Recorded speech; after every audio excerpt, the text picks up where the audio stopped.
नमस्कार।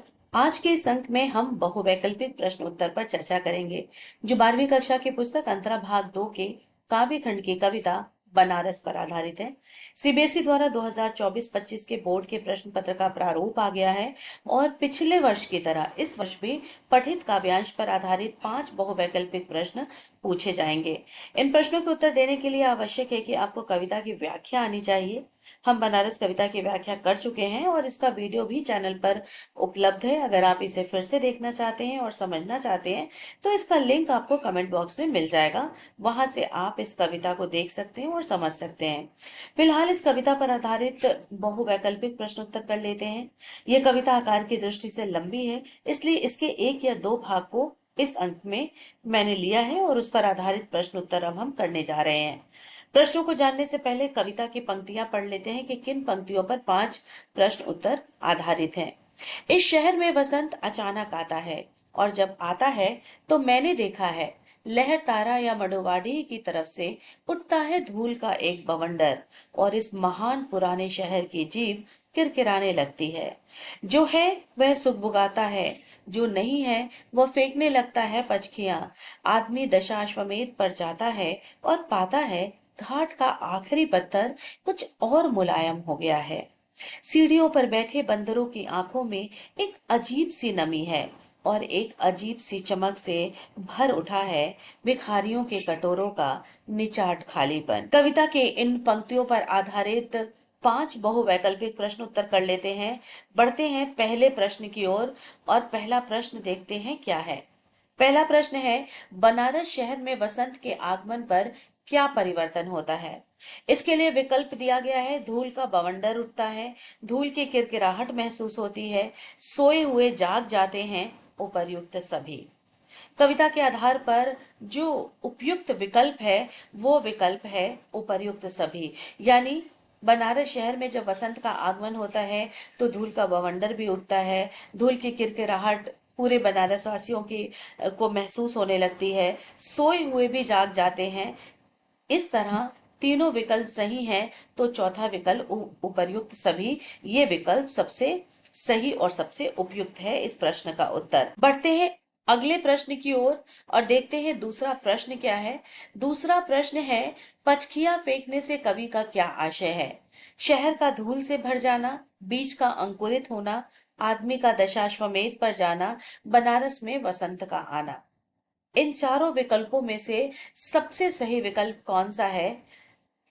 बीज का अंकुरित होना। पचकिया फेंकने का मतलब है बीज का अंकुरित होना।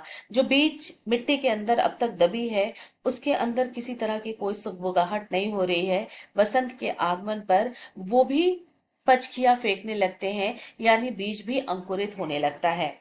तीसरा प्रश्न तीसरा प्रश्न है, दशाश्वमेध पर जाकर आदमी क्या महसूस करता है। बंदरों की आंखों में आंसू हैं, भिखारियों में रोष भरा है, घाट के पत्थर मुलायम हैं, कटोरे खाली पड़े हैं। इन चारों विकल्पों में से सही विकल्प है घाट के पत्थर मुलायम है। यानी दशाश्वमेध पर लोगों का आना जाना जब शुरू होता है तब घाट के पत्थर भी जो हैं वो मुलायम से प्रतीत होने लगते हैं, अर्थात लोगों के आने जाने से वहां की जो कठोरता है, वहां का जो सूनापन है, सब समाप्त हो जाता है। यानी सबसे उपयुक्त उत्तर है घाट के पत्थर मुलायम है। अगला प्रश्न देखते हैं। चौथा प्रश्न क्या है हमारा, वसंत आगमन से बंदरों की आंखों में नमी क्यों है। कठोर पत्थरों के मुलायम हो जाने से, बीज के अंकुरित होने से, श्रद्धालुओं द्वारा खाने को मिलने से, उपर्युक्त सभी। इन चारों विकल्पों में से सही विकल्प क्या है। सही विकल्प है श्रद्धालुओं द्वारा खाने को मिलने से। जब लोगों का आना जाना शुरू होता है, श्रद्धालु बसंत के आगमन के साथ ही बनारस में आते हैं, तो जो घाट पर सीढ़ियों पर बैठे बंदर हैं उन बंदरों की आंखों में नमी इसलिए है क्योंकि श्रद्धालु वहां पर उन्हें खाने को देते हैं और खाना मिलने से, भोजन मिलने से बंदरों की आंखों में भी नमी दिखाई पड़ती है।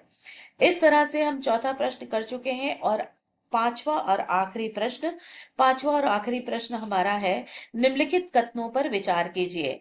कथन है, बनारस में घाटों पर भिखारी बैठे रहते हैं, कारण श्रद्धालुओं के आने जाने पर भी उनके कटोरे खाली रह जाते हैं। विकल्प है कथन और कारण दोनों गलत हैं। कथन सही है लेकिन कारण उसकी गलत व्याख्या करता है। कथन व कारण दोनों सही है तथा कारण कथन की सही व्याख्या करता है। और चौथा विकल्प है कथन गलत है लेकिन कारण सही है। अब इन कथन और कारण में क्या संबंध है, ये उत्तर के जरिए हम जानते हैं। हमारा उत्तर है कथन सही है लेकिन कारण उसकी गलत व्याख्या करता है।